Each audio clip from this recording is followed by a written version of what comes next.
until they discovered something they were never meant to find. This isn't just a planet. They got too close to the truth. Worthless, you useless, disposable.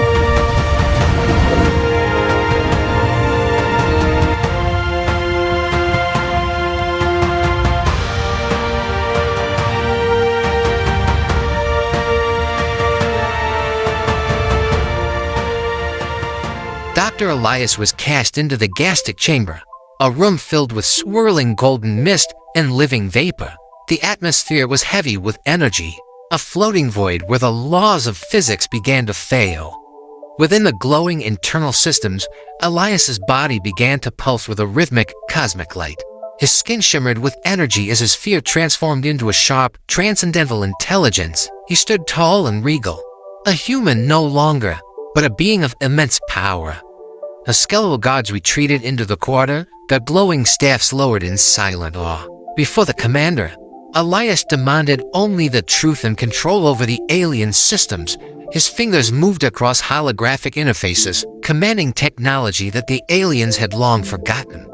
The commander watched in silence, finally admitting that Elias was the key to their survival. Now merging his power with the storm, Elias prepares for the final, decisive action. Now ready to embark on this mission, based on our terms and conditions.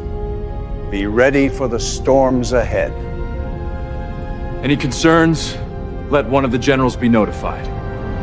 Yes, sir. Voiceover, Episode 6, The War of Shadow Fleets.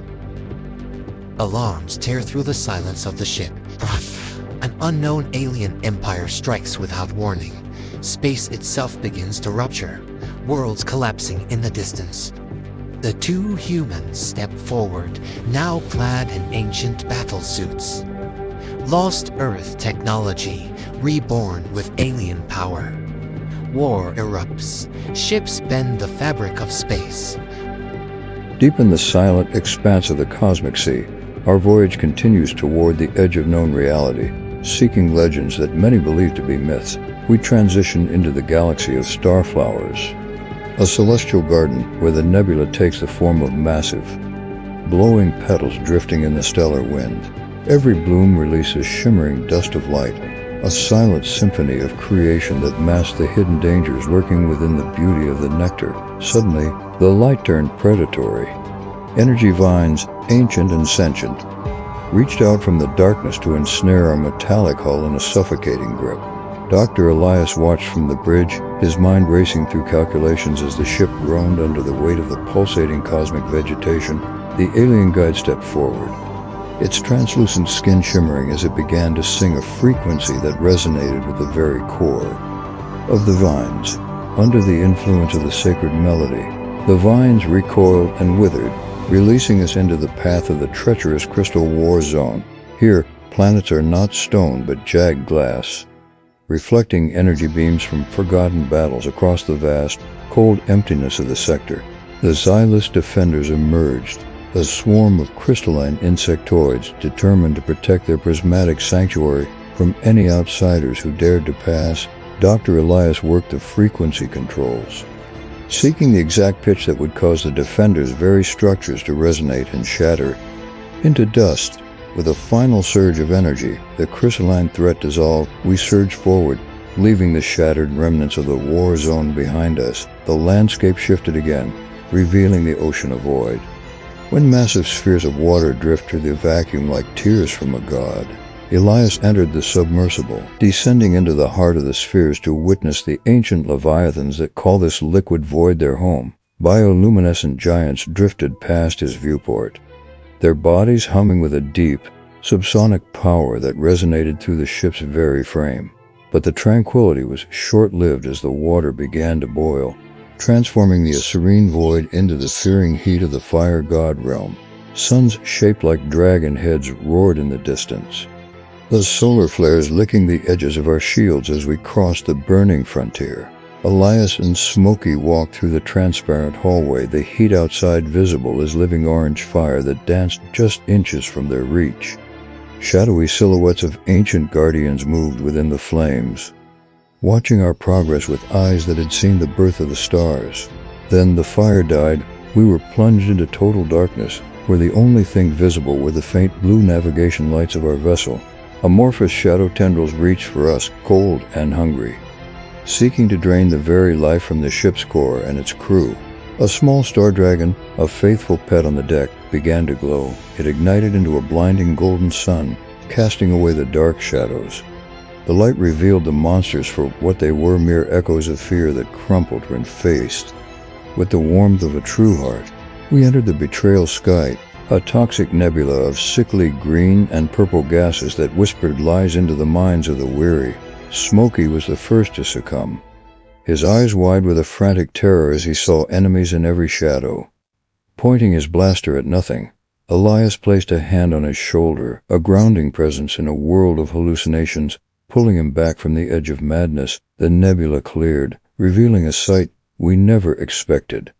A gathering of the fleet, ships from 1,000 worlds united in the void.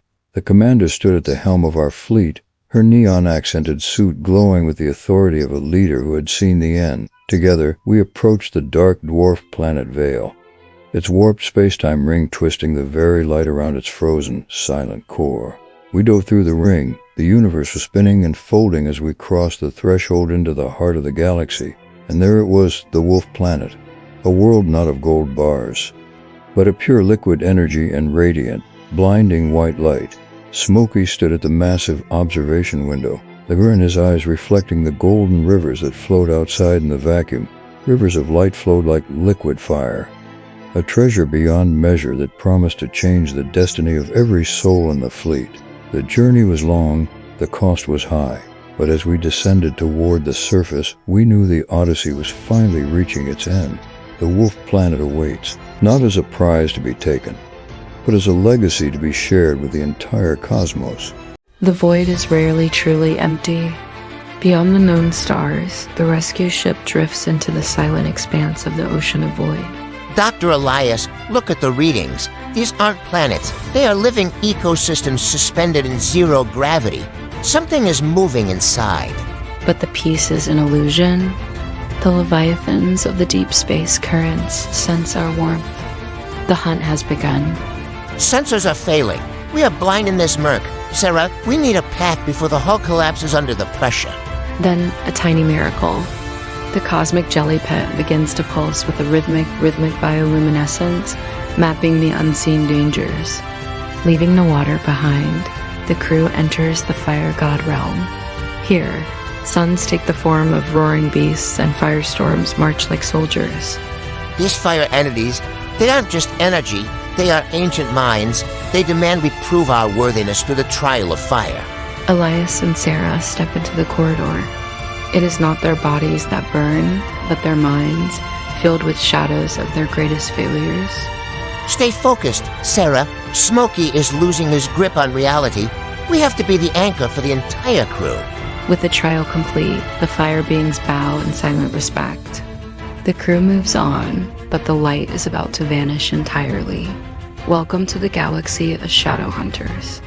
A place where stars are invisible and the darkness itself has a hungry, formless shape. They are pulling us apart from the inside. We can't fight what we can't see. The shadow is consuming the life support. But the star dragon pet erupts with the fury of 1,000 suns. It is a living beacon, driving the hunters back into the abyss. Escaping the dark, they fall into the betrayal sky, a toxic, colorful nebula where thoughts manifest as twisted realities. Smokey, put the weapon down. It's an illusion. The nebula is feeding on your suspicion. Don't let it win. In the heart of a cosmic war zone, the mission changes. Survival is no longer for the crew alone, but for all life caught in the crossfire. Lower shields and open the docking bays. We are bringing them all in, enemies or not. We won't let the chaos take them. An impossible alliance is formed. Combined strength and shared knowledge are the only keys to the final gate.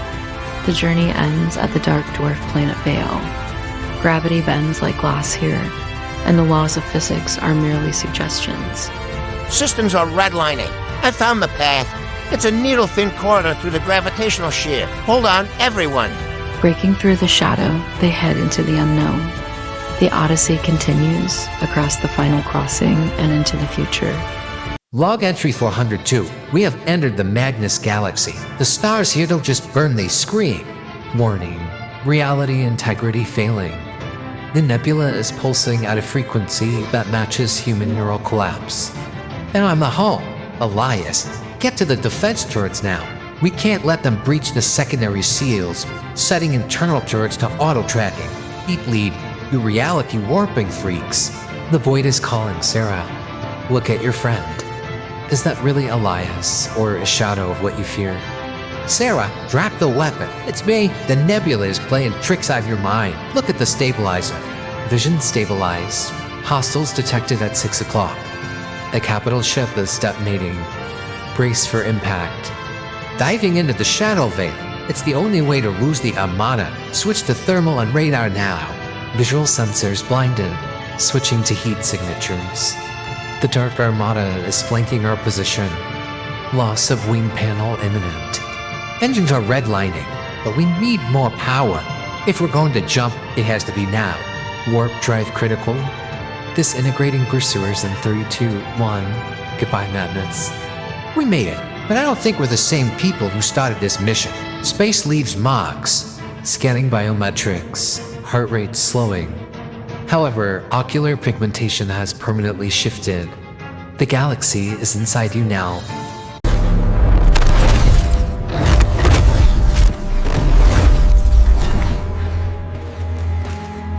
Mission log.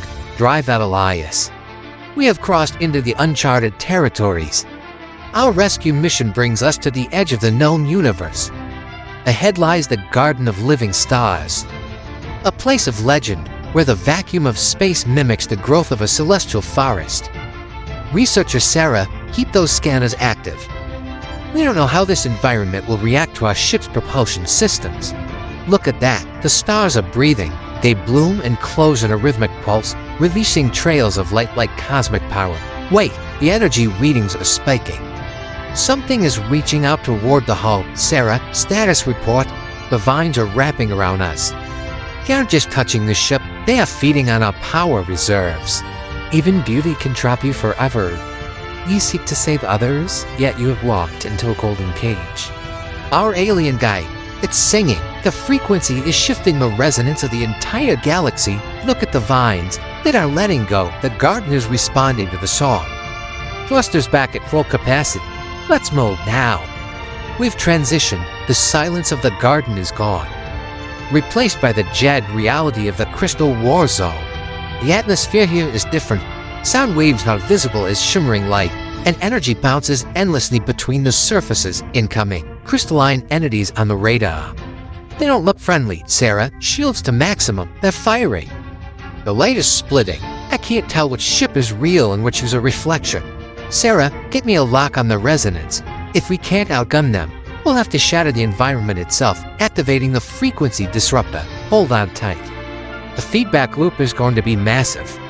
It's working. Their bodies are fracturing. The very fabric of this galaxy is coming apart like shattered glass. Full power to the warp drive. We need to clear the sector before the cascade reaches us.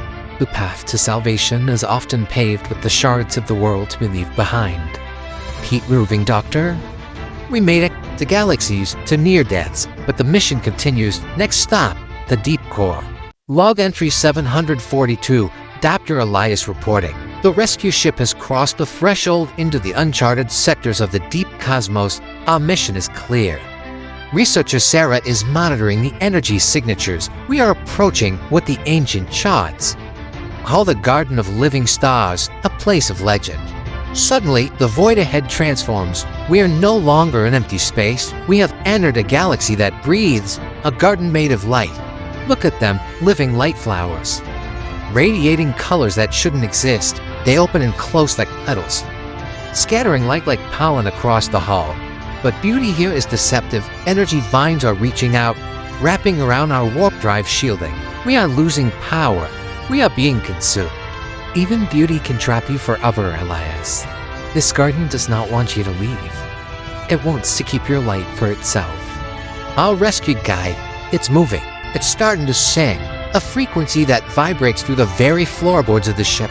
The garden is responding. The vines are retreating. The petals are opening a path for us. We're moving again, drifting into the unknown once more. But the peace is short-lived. We've hit a rift. The light is changing, becoming sharp, jagged. Welcome to the crystal war zone. In this galaxy, sound is light. Every vibration creates a beam of energy. It's a symphony of destruction. And we are not alone. They are the crystalline aliens. They refract the very light of the stars into weapons. Their geometric bodies are coming for us. They're firing. The laser beams are splitting against the crystal planets, creating thousands of points of light. It's an illusionary army. Sarah, divert all power to the frequency emitters. If we can't outshoot them, we'll shatter their reality. Elias to engine room. Execute now. The frequency disruption is working. Look at the mirrors. They're cracking. The crystalline structures are failing under the weight of their own resonance. We're pushing through. The ship is a bullet through a window. The entire galaxy behind us is fracturing like shattered glass. You survived the beauty and the war, Elias. But the deepest parts of the void still wait. Are you ready for what comes next? Survival is just the beginning. We've seen wonders and horrors today. We keep moving. Dr. Elias, signing off.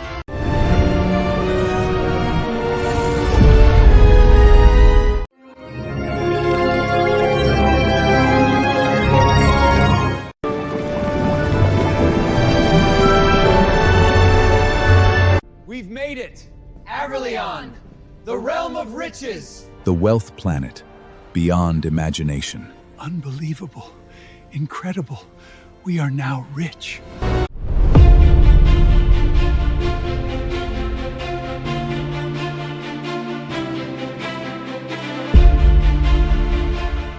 For eons, we sought the wealth planet for its riches, never realizing the gold was alive, pulsing with an ancient, sentient power, as did before the core, a colossal living intelligence. It whispered that power without balance is nothing but a seed of destruction. But greed had already taken root.